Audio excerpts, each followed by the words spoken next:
संत जनांनो, प्रेमाने बोलूया धननिरंकारजी. या संत जनांनो, आज आपण अवतारवाणीच्या अशा पदावर चर्चा करणार आहोत जो नुसता शब्द संग्रह नाही, तर तो एका साधकाच्या जीवनाचा जाहीरनामा आहे. या संत जनांनो, या तिसऱ्या पदामध्ये शहंशाह बाबा अवतार सिंहजी तुम्हाला समजवतात, सत्य असे तव आरती पूजा, सत्याचे या सत्य विचार, सत्य आचरीन देईन सत्य, सत्य हाच माझा व्यवहार. सत्याने मज सत्य दाविले, त्यात बांधिली जीवन तार, सत्य आधारे रचना सत्य, सत्याचा मी करीतो प्रचार. समावले सर्वांगी सत्य, सत्य हेच मम प्राणाधार, सतलहरी सागर ही सत्य, सतनौका सतवल्लविनार. सन्मार्गी सत्याचा ठेवा, करीन सत्याचा व्यापार, एकची केवळ आहे सत्य, घटघटवासी जो निरंकार. सत्य दाविले बुटा सिंहाने, कृपा करुणी अपरंपार, अवतार म्हणे या सद्गुरु चरणी, सर्व समर्पण वारंवार, सर्व समर्पण वारंवार. या संत जनांनो, सत्य हा शब्द ऐकायला जेवढा सोपा आहे तेवढाच तो आचरणात आणायला अवघड आहे. पण शहंशाह बाबा अवतार सिंहजी आपल्याला या पदातून शिकवत आहेत की सत्य हे शोधायचं नसतं, तर ते जगायचं असतं. सत्य की राह पर चलने का हौसला तो रख, दुनिया की भीड़ में खुद को तराशने का हौसला तो रख. ये निरंकार ही सत्य है, बाकी सब फसाना है, बस अपने अंतर मन में इसको बसाने का हौसला तो रख. साध संगतजी, हे पद म्हणजे एका सत्यमार्गी माणसाचा प्रवास आहे.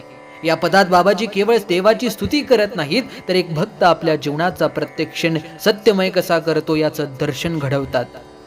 यामध्ये भक्त म्हणतो की आता माझं बोलणं, चालणं आणि व्यवहारही सत्यच असेल.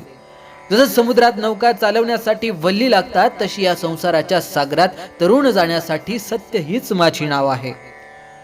आपण जगात व्यापार करतो, तो धनाचा असेल, संपत्तीचा असेल, पण या पदात भक्त म्हणतो की मी फक्त सत्याचाच व्यापार करेन.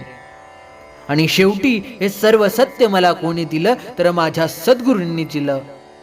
त्यांनी माझ्यावर अशी कृपा केली की आता मला सर्वत्र तोच एक निरंकार दिसतो. संत जनांनो, जणू काही एखाद्या कोळशाच्या खाणीत डायमंड म्हणजे हिरा सापडावा, तसा हा सत्याचा विचार या पदात दडलेला आहे. आपण जेव्हा या ओळींचा अर्थ समजून घेऊ, तेव्हा आपल्याला कळेल की सत्य म्हणजे फक्त खोटं न बोलणं नाही, तर निरंकाराशी एकरूप होणं हेच खरं सत्य आहे. जेव्हा एखादा माणूस सत्यावर चालतो, तेव्हा तो संकटांना घाबरत नाही. छत्रपती शिवाजी महाराजांनी रयतेसाठी सत्याचा मार्ग धरला, म्हणून ते छत्रपती झाले. महात्मा गांधींनी सत्य हाच आपला प्रयोग मानला, म्हणून ते महात्मा झाले. हे पद आपल्याला सांगतंय की तुम्ही जर या निरंकाराशी नातं जोडलं, तर तुमचंही आयुष्य सत्याचा दीप बनून चमकेल.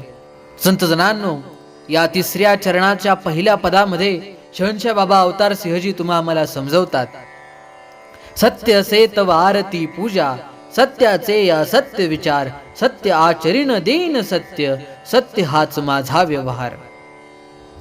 किती सुंदर आणि दिशा देणारी ही पहिली ओळ आहे.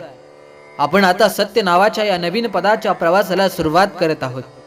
बाबा अवतार सिंहजींनी या पदाची सुरुवात एका महामंत्राने केली आहे.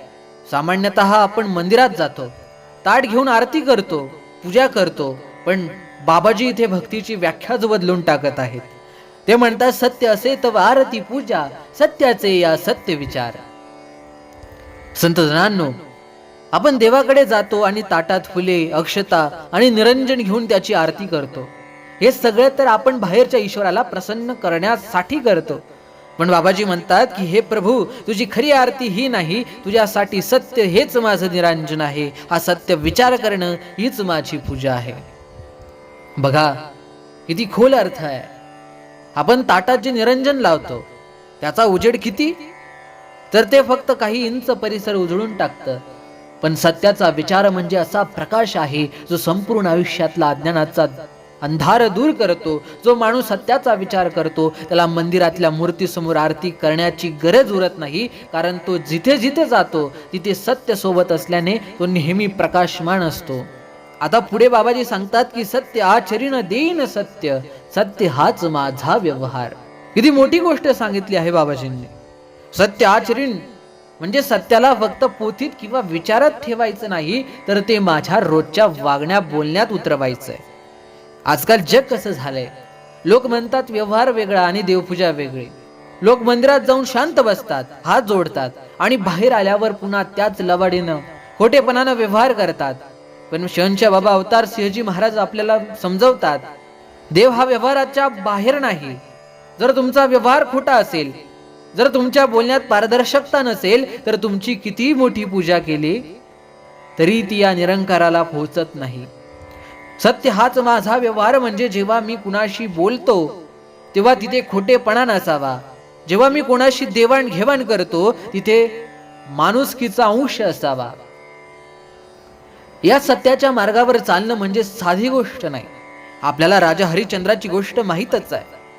त्यांनी आपल्या पूर्ण आयुष्यात कधी खोटं बोललं नाही.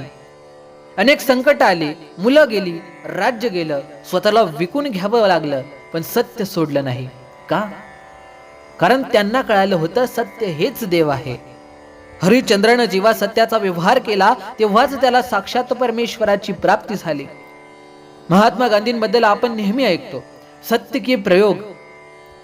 त्यांनी आयुष्यात जे काही साध्य केलं ते सत्याच्या बळावरच.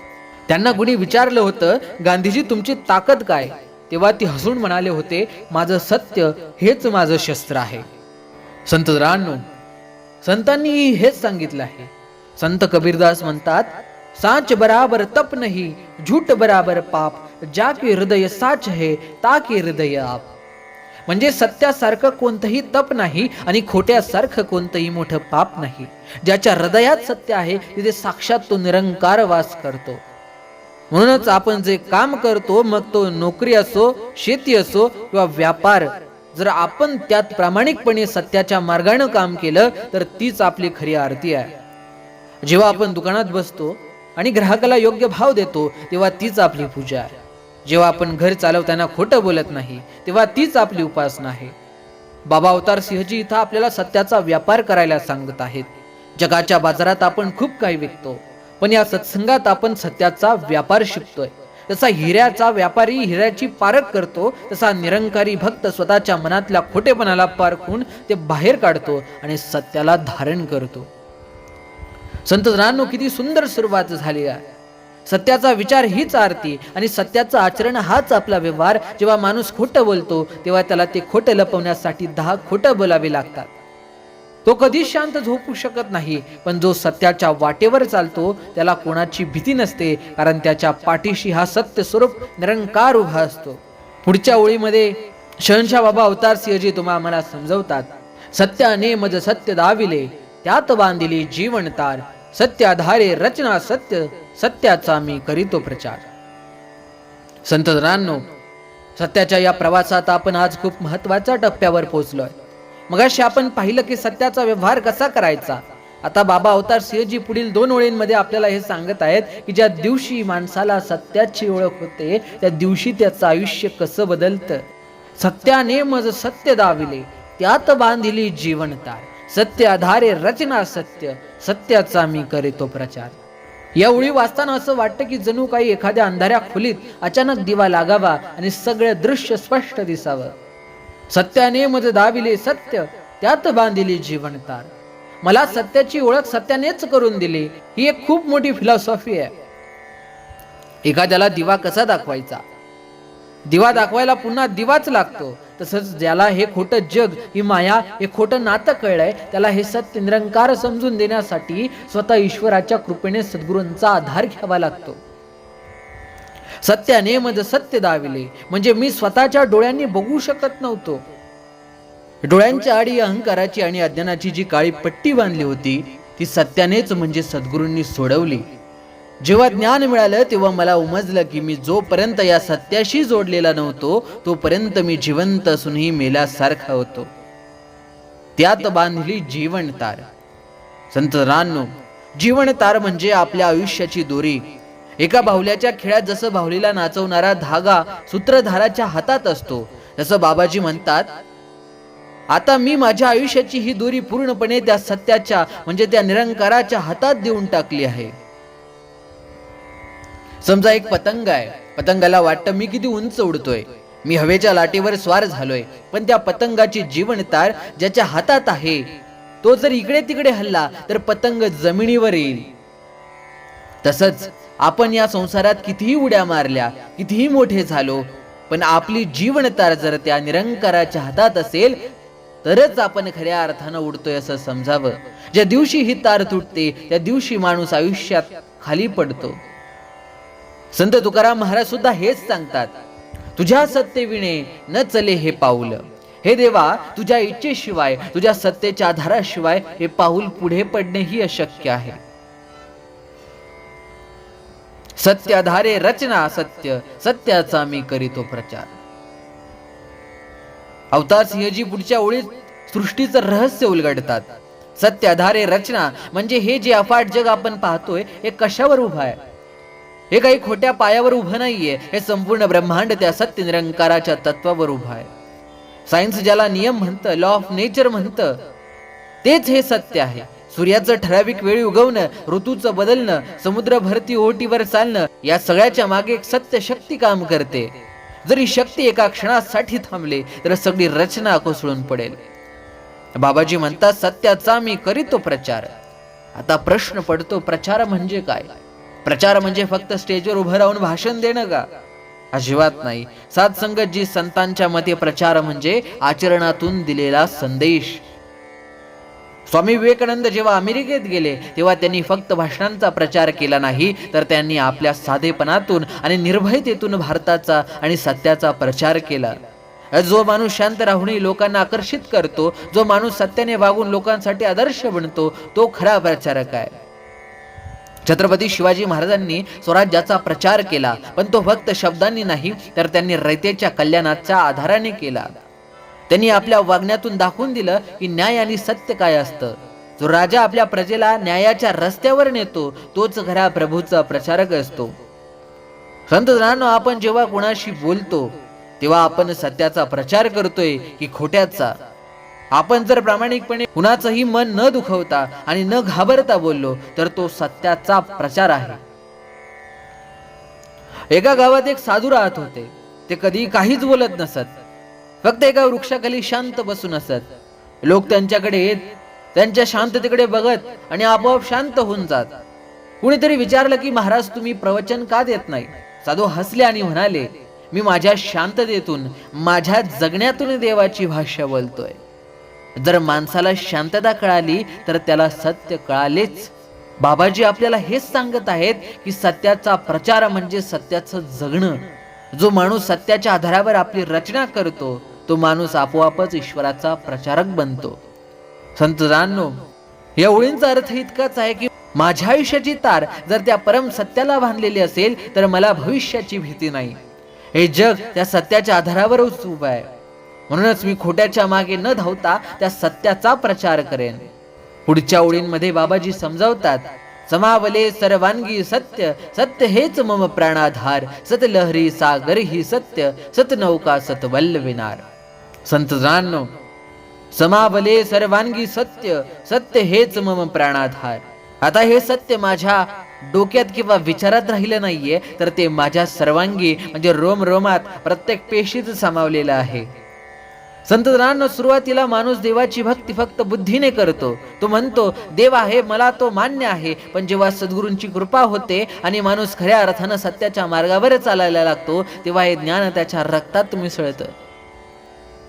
जसं आपण दुधात साखर टाकतो, सुरुवातीला साखर तळाला असते, पण जेव्हा दूध उकळतं आणि ढवळत जातं तेव्हा दुधाचा प्रत्येक थेंब गोड होतो. तुम्ही दुधाचा कुठलाही थेंब प्या, त्यात साखरेची गोडी असतेच. तशीच अवस्था या भक्तीची झाली आहे. आता त्याचा प्रत्येक श्वास, त्याची प्रत्येक कृती सत्यमय झाली आहे. सत्य हे मम प्राणाधार. माझा श्वास, प्राण आता माझ्या ताकदीवर चालत नाही, तर या सत्याच्या या निरंकाराच्या आधारावर चालत आहे. संतांनो, सुफी परंपरेत एक खूप महान संत होऊन गेले, मंसूर अल हल्लाज. ते ईश्वराच्या प्रेमात इतके बुडाले होते की त्यांच्या रोमरोमात ईश्वर भिनला होता. ते नेहमी म्हणायचे, अनल हक म्हणजे मीच सत्य आहे, मीच ईश्वर आहे, अहम ब्रह्मास्मी. तिथल्या अज्ञानी लोकांना वाटलं की हा स्वतःला देव म्हणवतोय, हा धर्मद्रोही आहे. त्यांनी मनसूरला फाशीची शिक्षा सुनावली आणि त्यांचे हातपाय छाटले. पण संत जनानो, इतिहास सांगतो की जेव्हा मनसूरच्या शरीरातून रक्ताचे थेंब जमिनीवर पडत होते तेव्हा त्या रक्ताच्या प्रत्येक थेंबातून आवाज येत होता, अनल हक, अनल हक, म्हणजे सत्य आणि सत्य. यालाच म्हणतात समावले सर्वांगी सत्य. जेव्हा शरीराचा कण कण देवाच्या नावाने स्पंदित होतो. हीच अवस्था संत नामदेवांची झाली होती. एकदा नामदेव महाराज जेवायला बसले होते. एक कुत्रा आला आणि त्याने नामदेवांच्या ताटातली कोरडी भाकर तोंडात धरली आणि पळू लागला. नामदेव महाराज हातात तुपाची वाटी घेऊन त्या कुत्र्याच्या मागे धावू लागले आणि म्हणाले की देवा, नुसती कोरडी भाकरी खाऊ नकोस, घसा बसेल, हे तूप तरी लावून घे. लोकांनी विचारलं, कुत्र्याला देव म्हणतोय, याला वेड लागलंय का? पण नामदेवांना वेड लागलं नव्हतं. त्यांच्या सर्वांगी ते सत्य समावलेलं होतं. त्यांना त्या कुत्र्यातही साक्षात पांडुरंग दिसत होता. सतलहरी सागर ही सत्य, सतनौका सतवल्लविनार. ही पुढची ओळ म्हणजे अद्वैत तत्वज्ञानाचा महासागर आहे. Philosophy of oneness. बाबाजी म्हणतात की हे प्रभू, आता मला सगळीकडे तूच दिसतोयस. या भवसागरात उठणाऱ्या लाटा तूच आहेस, अथांग सागर तूच आहेस. ज्या होडीत मी बसलोय ती होडी तूच आहे आणि ती होडी चालवणारा नावाडी सुद्धा तूच आहे. संत जनांनो, सामान्य माणसाचं जगणं कसं असतं? जो स्वतःला एक प्रवासी मानतो, त्याला वाटतं की संसाराचा हा एक मोठा भयानक समुद्र आहे. दुःखाच्या मोठ्या लाटा येत आहेत. माझं शरीर ही एक छोटी होडी आहे आणि मी कसा बसा वल्लवत पैल तीराला जाण्याचा प्रयत्न करत आहे. यात खूप संघर्ष आहे, भीती आहे. पण ज्याला ब्रह्मज्ञान मिळतं त्याची दृष्टी बदलते. सतलहरी लाटा म्हणजे सत्य. आयुष्यात जी संकटे येतात, जी आव्हाने येतात, ती संकटे नसून ईश्वरानेच माझी परीक्षा घेण्यासाठी पाठवलेल्या लाटा आहेत, हे भक्ताला कळतं. सागर ही सत्य म्हणजे संसार म्हणजे सत्य.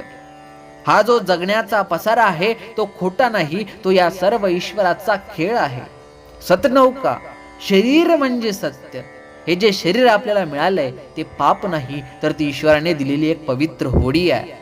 सतवल्लविनार म्हणजे चालवणारा. आणि सर्वात मोठी गोष्ट म्हणजे मी आयुष्याची होडी चालवत नाहीये, तर साक्षात सद्गुरु ईश्वर माझी होडी चालवत आहे.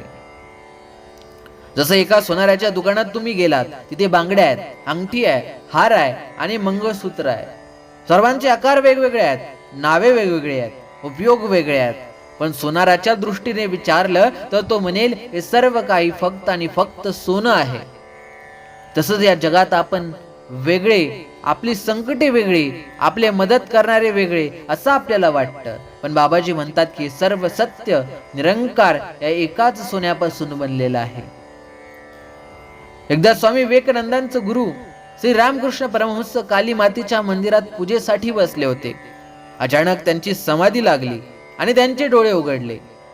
त्यांनी पाहिलं की समोरची मूर्ती चिन्मय झाली आहे, म्हणजे जिवंत झाली आहे. तेवढ्यात एक मांजर गाभाऱ्यात आलं, तर त्यांना त्या मांजरातही तीच चेतना दिसली. दरवाजा, फुलं आणि स्वतःचे शरीर, सर्वत्र त्यांना एकच तत्व दिसू लागलं. पूजेची फुले त्यांना देवावर वाहण्याऐवजी स्वतःच्या डोक्यावरच वाहिली, कारण त्यांना कळलं होतं की पूजणारा, पूजा आणि देव हे तीन नसून एकच आहे. हेच ते सतलहरी सागर ही सत्य. छत्रपती शिवाजी महाराज जेव्हा प्रतापगडावर अफजल खानाला भेटायला गेले तेव्हा त्यांच्या मनात भीती नव्हती. का? कारण त्यांना माहित होतं हे स्वराज्याचं स्वप्न, हे आलेलं संकट आणि माझ्या हातातली कट्यार या सर्वांचा सूत्रधार, चालवणारी ती साक्षात भवानी माता आहे. जेव्हा कर्तेपणा ईश्वरावर टाकला जातो तेव्हा माणसाची भीती कायमची संपते. संत रानो, या ओळींमधून बाबा अवतार सिंहजी आपल्याला सांगत आहेत की ज्या दिवशी देव सर्वांगत भिनतो त्या दिवशी भीती आणि तक्रार संपून जाते. मग संसारात येणाऱ्या अडचणींची भीती वाटत नाही, कारण त्या लाटांच्या रूपातही तोच निरंकार आहे. माझी होडी चालवणारा तोच आहे. त्यामुळे माझी होडी बुडण्याची आता कोणतीही चिंता मला उरलेली नाही. मी पूर्णपणे त्याच्या हवाली झालो आहे. पुढील ओळीमध्ये शंच्या बाबा अवतार सिंहजी तुम्हाला आम्हाला समजवतात, सन्मार्गी सत्याचा ठेवा, करीन सत्याचा व्यापार, एकची केवळ आहे सत्य, गटगटवासी जो निरंकार. संत जनांनो, या ओळी ऐकल्यावर अक्षरशः अंगावर काटा येतो. सन्मार्गी सत्याचा ठेवा, करीन सत्याचा व्यापार. बाबा अवतार सिंहजी म्हणतात, मी आता चांगल्या मार्गावर चालून माझ्या आयुष्यात फक्त एकच गोष्टीचा ठेवा जमा करेन, आणि तो ठेवा म्हणजे सत्य, आणि या पुढील माझा सर्व व्यापार हा फक्त सत्याचाच असेल. संतजनांनो, आपण जगात बघतो प्रत्येक माणूस काही ना काही ठेवा जमा करत असतो. कुणी बँकेत पैसे साठवतो, कुणी लॉकर मध्ये सोनं साठवतो, कुणी जमिनीचे तुकडे साठवतो. माणसाला वाटतं ही माझी संपत्ती आहे, पण विचार करा, या जगात आपण जो व्यापार करतो आणि जी संपत्ती कमावतो ती आपल्या सोबत वर येते का? मरण आलं की बँकेचा पासवर्ड इथेच राहतो आणि जमिनीचे कागदपत्रही इथेच राहतात. पण बाबाजी म्हणतात की मी हा खोटा व्यापार करणार नाही. माझा व्यापार आणि माझा ठेवा फक्त सत्याचाच असेल.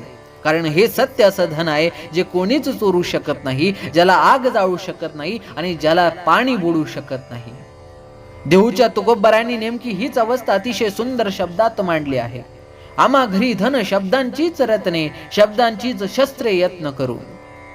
जेव्हा छत्रपती शिवाजी महाराजांनी संत तुकाराम महाराजांची कीर्ती ऐकली, तेव्हा महाराजांनी तुकोबांसाठी नजराणा म्हणून हिरे मोती सोने नाणे आणि मानाचे वस्त्र पाठवले. सामान्य माणूस असता तर ते सोनं बघून हुरळून गेला असता, पण तुकोबांनी त्या सोन्या नाण्यांना हातही लावला नाही. त्यांनी शिवाजी महाराजांना निरोप पाठवला, महाराज, या सोन्या चांदीचा आम्हाला काय उपयोग? आमच्यासाठी नुसती माती आहे. आमचा खरा ठेवा तर आमचा पांडुरंग आणि आमचं सत्य हेच आहे. संत जनांनो, याला म्हणतात सत्याचा ठेवा. जगाच्या दृष्टीने तुकोबा गरीब होते, पण भक्तीच्या दृष्टीने ते जगातील सर्वात श्रीमंत व्यापारी होते.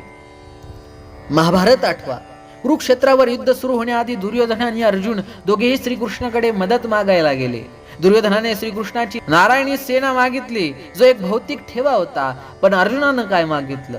अर्जुनाने निशस्त्र असलेल्या श्रीकृष्णाला मागितलं. आणि शेवटी विजय कोणाचा झाला? सत्याचाच झाला. जो माणूस सत्याचा व्यापार करतो त्याच्या आयुष्यात कधीच तोटा होत नाही. ज्या माणसानं सत्याचा सन्मार्ग धरला त्याला रात्री शांत झोप लागते, त्याला कधीच घाबरून जगावं लागत नाही.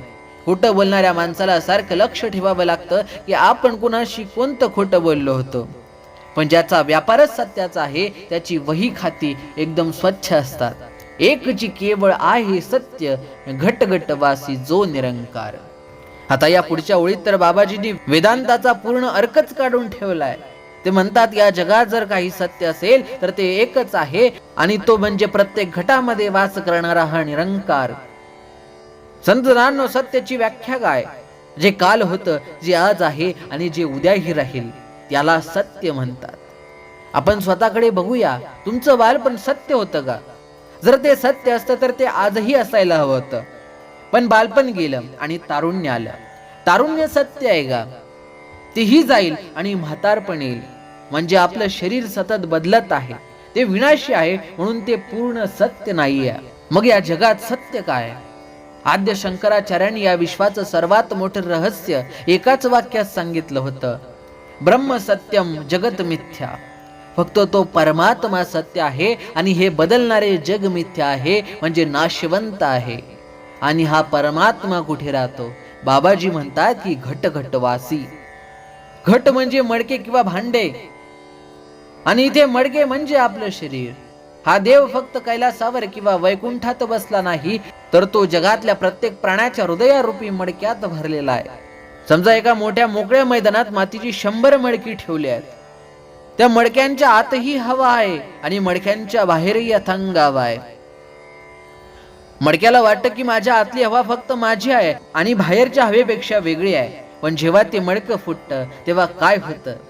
मडक्याच्या आतली हवा बाहेरच्या अथांग आकाशात विलीन होऊन जाते. ती कधीच वेगळी नव्हती. अगदी तसेच हे प्रभू, तू त्या आकाशासारखा निरंकार आहेस आणि आम्ही मातीची मडकी आहोत. तू आमच्या प्रत्येकाच्या आत घटघटवासी बनून बसला आहे. बादशाह अकबर आणि बिरबलाचा एक प्रसंग आहे. अकबराने एकदा दरबारात विचारलं, बिरबल, या जगात सर्वात मोठं सत्य काय आहे आणि सर्वात मोठं खोट काय? बिरबलानं उत्तर दिलं, महाराज, सर्वात खोटं हे शरीर आहे. कारण आपण याला रोज सजवतो, खाऊ घालतो, पण एक दिवस हे आपल्याला सोडून मातीत मिसळतं. आणि सर्वात मोठं सत्य हा ईश्वर आहे, ज्याला आपण पाहू शकत नाही, पण तो आपल्या श्वासात, आपल्या कणाकणात जिवंत आहे. तो कधीच मरत नाही. संत जनांनो, संत ज्ञानेश्वर माऊलींनी संपूर्ण जगाला हीच दृष्टी दिली. ते जेव्हा रेड्याच्या तोंडून वेद वधवून घेतात, तेव्हा ते रेड्यामध्येही तोच घटघटवासी देव पाहतात. जेव्हा ते भिंत चालवतात, तेव्हा त्या निर्जीव विटांमध्ये देखील त्यांना तोच निरंकार दिसतो. हे विश्वची माझे घर, ऐसी मती जयाची स्थिर, ज्याला हा देव प्रत्येकाच्या हृदयात दिसतो, त्याच्यासाठी संपूर्ण जगच त्याचं घर बनून जातं. ना मस्जिद में है ना मंदिर के दीवारों में है, खुदा तो धड़कता है इंसानों के विचारों में. तू ढूंढता है जिस आसमान की ऊंचाइयों में, वो बसा है तेरे दिल के छुपे हुए तारों में. संत जनांनो, बाबा अवतार सिंहजी आपल्याला आज एक अत्यंत स्पष्ट आणि धारदार संदेश देत आहेत. ते म्हणतात, हे मानवा, या संसारातल्या खोट्या संपत्तीचा आणि रागालोभाचा व्यापार बंद कर. तुझं खरं बँक बॅलन्स हे सत्य आहे. आणि हे नेहमी लक्षात ठेव की ज्या माणसाच्या तू द्वेष करतोस, ज्याला तू नाव ठेवतोस, त्या माणसाच्या हृदयातही तो घटघटवासी निरंकार बसला आहे. जेव्हा आपण सर्वांच्या आत तो एकच सत्य स्वरूप निरंकार पाहू लागतो, तेव्हा आपल्यातून मी आणि तू हा भेद संपून जातो आणि मग उरतो तो फक्त आणि फक्त प्रेमाचा, शुद्ध भक्तीचा आणि अद्वैताचा आनंद. या संत जनांनो, पुढच्या ओळीमध्ये सद्गुरु बाबा अवतार सिंहजी आम्हाला समजावतात की सत्य दाविले बुटा सिंहाने, कृपा करून या परंपार. अवतार म्हणे या सद्गुरु चरणी, सर्व समर्पण वारंवार, सर्व समर्पण वारंवार. संत जनांनो, यामध्ये समजावतात की सत्य दाविले बुटा सिंहाने, कृपा करून या परंपार. बाबा अवतार सिंहजी अत्यंत भावुक होऊन म्हणतात, हे जे सर्वव्यापी सत्य मला आज दिसत आहे, ते मी माझ्या हुशारीनं किंवा तपश्चर्येनं मिळवलेलं नाही. हे सत्य मला माझे सद्गुरू बुटा सिंहजी यांनी त्यांच्या अपरंपार कृपेनं दाखवलेलं आहे. संत जनांनो, सत्य हे नेहमीच आपल्या आजूबाजूला असतं, पण ते पाहण्याची दृष्टी आपल्याकडे नसते. महाभारतातील एक प्रसंग आहे. कुरुक्षेत्रावर भगवान श्रीकृष्ण अर्जुनाला अनेक उपदेश करत होते. ते सांगत होते, मीच सर्वस्व आहे, मीच सूर्य आहे, मीच चंद्र आहे. पण अर्जुनाला ते काहीच दिसत नव्हतं. शेवटी अर्जुन हात जोडून म्हणाला, देवा, तू म्हणतोयस ते मला पटतंय, पण मला तुझ्या या विश्व स्वरूपाचं दर्शन का होत नाहीये. तेव्हा श्रीकृष्ण हसला आणि म्हणाले, अर्जुना, तू या तुझ्या साध्या भौतिक डोळ्यांनी माझं ते सत्य स्वरूप पाहू शकत नाहीस. थांब, मी तुला दिव्य दृष्टी देतो, मग तुला माझं खरं रूप दिसेल. संत जनांनो, बाबा अवतार सिंहजी हेच सत्य सांगत आहेत. माझ्या सद्गुरूंनी माझ्यावर कृपा केली आणि मला तो ज्ञानाचा डोळा दिला, ज्यामुळे मला कणाकणात लपलेलं हे सत्य दिसू लागलं. कृपा करुणी अपरंपार. अपरंपार कृपा म्हणजे काय? आपण जेव्हा बाजारात जातो तेव्हा 100 रुपये दिले की 100 रुपयांचाच माल मिळतो, याला व्यवहार म्हणतात. पण जेव्हा आपण सद्गुरूंच्या दरबारात जातो तेव्हा आपल्याकडे कोणतीही पात्रता किंवा लायकी नसते, आपली झोळी फाटलेली असते, आपली कर्मे वाईट असतात. पण सद्गुरू आपलं दोष बघत नाहीये, ते आईसारखी अपरंपार कृपा करतात आणि आपल्याला ब्रह्मांडातला सर्वात मोठा खजिना ब्रह्मज्ञान मोफत देऊन टाकतात. संत तुकारामांचा अभंग आहे, सद्गुरु सारिखा असता पाठीराखा, इतरांचा लेखा कोण करी. जेव्हा सद्गुरु सारखा पाठीराखा माझ्या पाठीशी उभा असतो, तेव्हा मला या जगात कुणाचीही पर्वा करण्याची गरज उरत नाही. जेव्हा स्वामी विवेकानंदांना परमहंसांची कृपा झाली, तेव्हा ते म्हणाले होते, माझ्या गुरुनं मनाला केवळ स्पर्श केला आणि माझ्या डोळ्यांसमोरचे जगाचे सगळे खोटे पडदे गळून पडले. बाबा बुटा सिंहजी यांनी अशीच अपार कृपा बाबा अवतार सिंहजी यांच्यावर केली आणि त्यांना निरंकार काय आहे हे साक्षात दाखवून दिलं. अवतार म्हणे या सद्गुरु चरणी, सर्व समर्पण वारंवार, सर्व समर्पण वारंवार. आणि आता या पदाची सर्वात ताकदवान ओळ बाबाजी म्हणतात की अवतार म्हणजे मी स्वतः या महान सद्गुरूंच्या चरणी माझं सर्वस्व वारंवार समर्पित करत आहे. संत जनांनो, समर्पण म्हणजे काय? समर्पण म्हणजे हार मानणं नाही. समर्पण म्हणजे स्वतःला मिटवून टाकणं. जसं मिठाचा खडा समुद्रात जातो आणि म्हणतो, हे समुद्रा, मी स्वतःला तुला समर्पित करतो, तेव्हा तो खडा नष्ट होत नाही, तर तो स्वतः समुद्र बनून जातो. तसं जेव्हा भक्त आपल्या अहंकार सद्गुरूंच्या चरणी समर्पित करतो, तेव्हा तो भक्त स्वतःच ईश्वर रूपी एकरूप होऊन जातो. सर्व समर्पण वारंवार. इथं 2 शब्द खूप महत्वाचे आहेत, एक सर्व आणि एक वारंवार. सर्व म्हणजे काय? माणूस देवाला काय देतो? नारळ, पेढे, 100-200 रुपये किंवा जास्तीत जास्त एखादं सोनं. पण तो स्वतःला देत नाही. बाबाजी म्हणतात की मला फक्त वस्तू द्यायच्या नाहीयेत, तर मला माझं तन, मन आणि धन, माझं संपूर्ण अस्तित्वच या चरणी समर्पित करायचंय. वारंवार हे खूप महत्वाचं आहे. आपण एकदा नमस्कार करतो आणि म्हणतो झालं माझं समर्पण. पण मानवी मन खूप चंचल आहे. आज आपण अहंकार सोडतो, उद्या तो पुन्हा डोके वर करतो. मी एवढा मोठा माणूस, मी का कोणाचे ऐकू असा विचार पुन्हा येतो. म्हणून बाबाजी म्हणतात की हा मीपणा जेव्हा जेव्हा वर येईल तेव्हा तेव्हा मी त्याला वारंवार सद्गुरूंच्या चरणी ठेवून देईल. संत जनांनो, संत कबीरांचा एक दोहा आहे, मेरा मुझ में कुछ नहीं, जो कुछ है सो तेरा, तेरा तुझको सौंप दूं, क्या लगेगा मेरा. हे देवा, माझ्यात माझं असं काहीच नाही. हे शरीर, ही बुद्धी, हे ज्ञान सगळं तूच दिलेलं आहे. मग जे तुझंच आहे ते तुला परत द्यायला मला काय त्रास होणार. संत जनांनो, आज आपण अवतारवाणी मधील हा सत्य नावाचा महासागर पूर्णपणे पार केलाय. या संपूर्ण प्रवासात आपण शिकलो की आपण मंदिरातली आरती करण्यापेक्षा सत्याचा विचार करणं ही देवाची सर्वात मोठी आरती आहे. खोटं बोलून पैसे कमवण्यापेक्षा आपल्या रोजच्या व्यवहारात सत्य आणणं हा सर्वात मोठा व्यापार आहे. या भवसागराच्या लाटांना घाबरण्यापेक्षा ही नौका या सत्य स्वरूप निरंकाराच्या हातात देणं शहाणपणाचं आहे. आणि सर्वात शेवटी आपण पाहिलं, हे सत्य माणसाला स्वतःच्या हुशारीनं कधीच मिळत नाही. त्यासाठी लागतो ती फक्त सद्गुरूंची कृपा.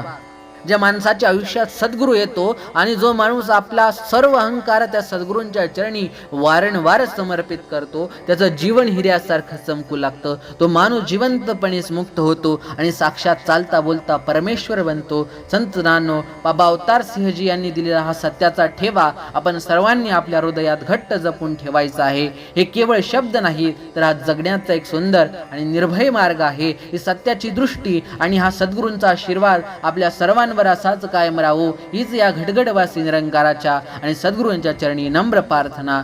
प्रेमाने बोलूया, धन निरंकार जी.